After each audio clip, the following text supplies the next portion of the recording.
এখানে 4টা পৃষ্ঠা আছে, কিন্তু 4টা পৃষ্ঠার মধ্যে প্রশ্ন আছে 3টা। তো সবুজ লেখার যে প্রশ্নটা আছে এই প্রশ্নটা আমরা চাচ্ছি একটা পৃষ্ঠার মধ্যে আনতে। তো আপনি এখন বলতে পারেন যে ফন্ট সাইজ কমালেই তো এটা একটা পৃষ্ঠার মধ্যে চলে আসে। হ্যাঁ, একটা পৃষ্ঠার মধ্যে চলে আসে, কিন্তু সমস্যাটা হচ্ছে এখানকার সবুজ লেখার যে প্রশ্নটা এটার ফন্ট সাইজ অলরেডি ছোট করাই আছে। অথবা যদি এটা একটা প্রশ্ন না হয়ে একটা বই হতো, তাহলে একটা বইয়ের মধ্যে ডিফল্ট ফন্ট সাইজ থাকে, সাধারণত 16 থাকে শুধু নিয়মজি। তো সব জায়গাতে আমরা 16 ব্যবহার করলাম, এর মাঝখানে একটা পেজ যদি 12 ব্যবহার করি তখন সেটা ভালো দেখা যায়। তাই আমরা যদি এই ডকুমেন্টের মার্জিনটা চেঞ্জ করতে চাই, তখন আবার দেখবেন যে পুরো পেজের যে মার্জিন আছে সেটা চেঞ্জ হয়ে যায়। অর্থাৎ আমি সবুজ প্রশ্নটা শুধুমাত্র মার্জিন চেঞ্জ করতে পারছি না, যে কোনো একটা পেজের মার্জিন যদি চেঞ্জ করতে চাই পুরো ডকুমেন্টের মার্জিন চেঞ্জ হয়ে যায়। আজকে টিউটোরিয়াল দেখাবো কোনো একটা ডকুমেন্টের মাঝখানে যে কোনো একটা পেজের যদি আমরা মাঝখানের হোক, শুরু বা শেষের পেজ হোক, যেটার মার্জিন আমরা কমাতে বাড়াতে চাচ্ছি, সেটা আমরা কিভাবে করব সেটা আজকে দেখাবো। তো এই জিনিসটা বোঝার জন্য আমি একটা সহজ ডকুমেন্টে গেলাম। আমরা এই যে সবুজ লেখাটা দেখতে পাচ্ছি, সো এই সবুজ লেখাটাকে আমরা এক পৃষ্ঠার মধ্যে কমপ্লিট করার চেষ্টা করব, যেন 4টা পৃষ্ঠা আসলে না লাগে। তো আপনি মাইক্রোসফট ওয়ার্ড একটা জিনিস খেয়াল করবেন, আমি যে দ্বিতীয় পৃষ্ঠাতে মাউসের কার্সারটা রেখে যদি আমি পেজটাকে ল্যান্ডস্কেপ করে দিই, তাহলে দেখবেন পুরো 4টা পৃষ্ঠায় ল্যান্ডস্কেপ হয়ে যাবে। অর্থাৎ কোনো মাঝখানের বা কোনো শুরুর বা যে কোনো একটা পেজের পেজ সেটআপ কিন্তু আমরা চেঞ্জ করতে পারি না। এখন কোনো একটা পেজের যদি পেজ সেটআপ আমরা চেঞ্জ করতে চাই, তাহলে আমাদের প্রয়োজন হয় সেকশন ব্রেকের। এই যে সেকশন ব্রেক, তো সেকশন ব্রেক নিয়ে আমার চ্যানেলে 2টা ভিডিও আপলোড করা আছে।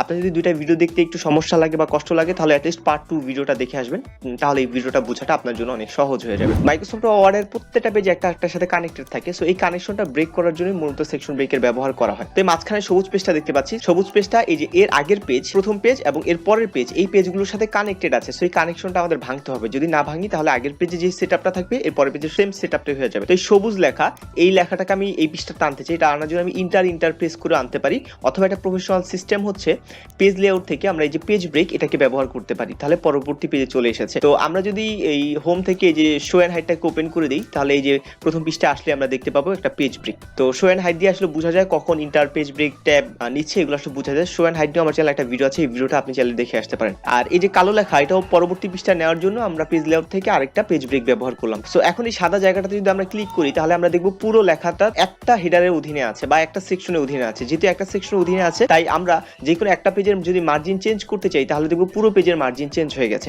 সো আমাদের কি করতে হবে? সেকশন ব্রেক ব্যবহার করতে হবে।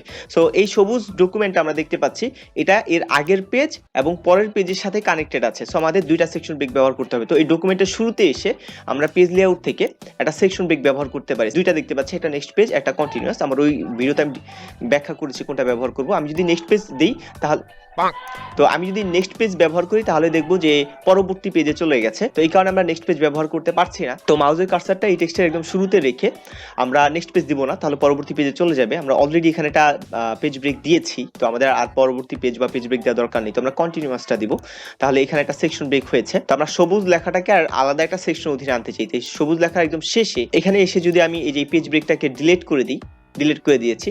এখন যদি চাই আমি একটা section break plus page break দিব, তখন এই নেক্সট পেজে ক্লিক করলে হবে। তাহলে এই যে এই জায়গাটাতে আমরা জুম করলে দেখতে পাবো একটা সেকশন ব্রেক প্লাস ব্র্যাকেটে নেক্সট পেজ হয়ে গেছে। তো এখন যদি আমি এই জায়গাটাতে ক্লিক করি, তাহলে দেখবো কালো লেখাটা হেডার 1 এবং এই সবুজ 2টা পেজ হেডার 2 এর অধীনে আছে, সেকশন 2 এর অধীনে আছে। কালো লেখাটা সেকশন 1, সবুজ লেখাটা সেকশন 2 এর অধীনে আছে এবং শেষের পৃষ্ঠাটা আবার সেকশন 3 এর অধীনে আছে। আর এই যে এই সেকশন ব্রেকটা, এটাকে যদি আমি ডিলিট করে দিই এখন, তাহলে ডিলিট করার পর আমি একটা পেজ ব্রেক ব্যবহার করলাম। তো এখানে যদি ক্লিক করি, তাহলে দেখবেন কালোটা সেকশন 1 এর অধীনে আছে, সবুজ এটাও সেকশন 2, এর পরেরটাও সেকশন 2 এবং শেষেরটাও সেকশন 2 এর অধীনে আছে।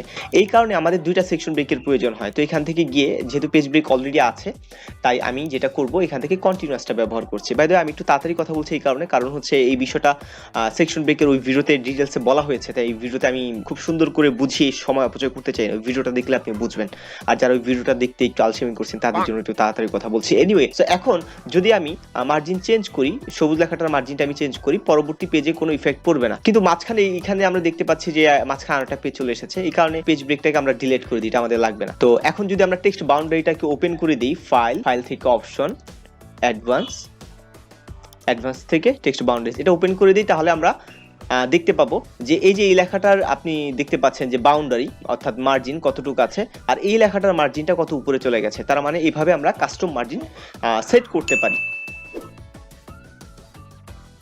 তো এই ডকুমেন্টের এই যে শুরুতে এসে আমি একটা সেকশন ব্রেক ব্যবহার করব, নেক্সট না কন্টিনিউয়াস ব্যবহার করলাম, এবং এখানে করব না, এখানে করলে তো আবার এটা বাদ পড়ে যাবে এতটুকু। সো এই জায়গাতে এসে আমরা আরো একটা সেকশন ব্রেক ব্যবহার করলাম, রাইট। সো এখন সেকশন ব্রেক ব্যবহার করার পর একটা লাইন নিচে চলে এসেছে, মানে এটা ইন্টার চলে এসেছে, এটা মাঝে মধ্যে আসি কেটে দিই। আর এই যে এই প্রশ্নটা এই পৃষ্ঠায় চলে এসেছে, এই পৃষ্ঠাটাকে আমরা পরবর্তী পেজে নেওয়ার জন্য কন্ট্রোল ইন্টার দিতে পারি। কন্ট্রোল ইন্টার দিলে আমাদের পেজ ব্রেক হয়ে যায়। অথবা আমরা আরেকটা কাজ করতে পারি, সেটা হচ্ছে যে এখানে একসাথে section break plus page break, তাহলে এই যে নেক্সট পেজ, তাহলে পরবর্তী পেজে একটানা হয়ে গেল, দেখতে পাচ্ছি section break plus next page. তো এখন আমি এটা মার্জিনটাকে চেঞ্জ করতে পারবো। মার্জিনটাকে চেঞ্জ করার জন্য আমি আরেকটু উপরে নিচ্ছি, এই তো হয়ে গেছে। এটাকে বেশি উপরে নিলে আবার বাজে দেখা যায়, তো এটাকে বেশি উপরে নিব না, এতটুকু রাখলাম। তো যখন একটা পাবলিকেশনে বই সেটআপ নিয়ে কাজ করে, তখন মার্জিনটাকে বেশি উপরে বা ডান বামে বেশি নেওয়া যায় না, কারণ সেটা আবার কাটিং করতে হয়। এই কারণে আমরা একটা ব্যালেন্স রাখার চেষ্টা করব।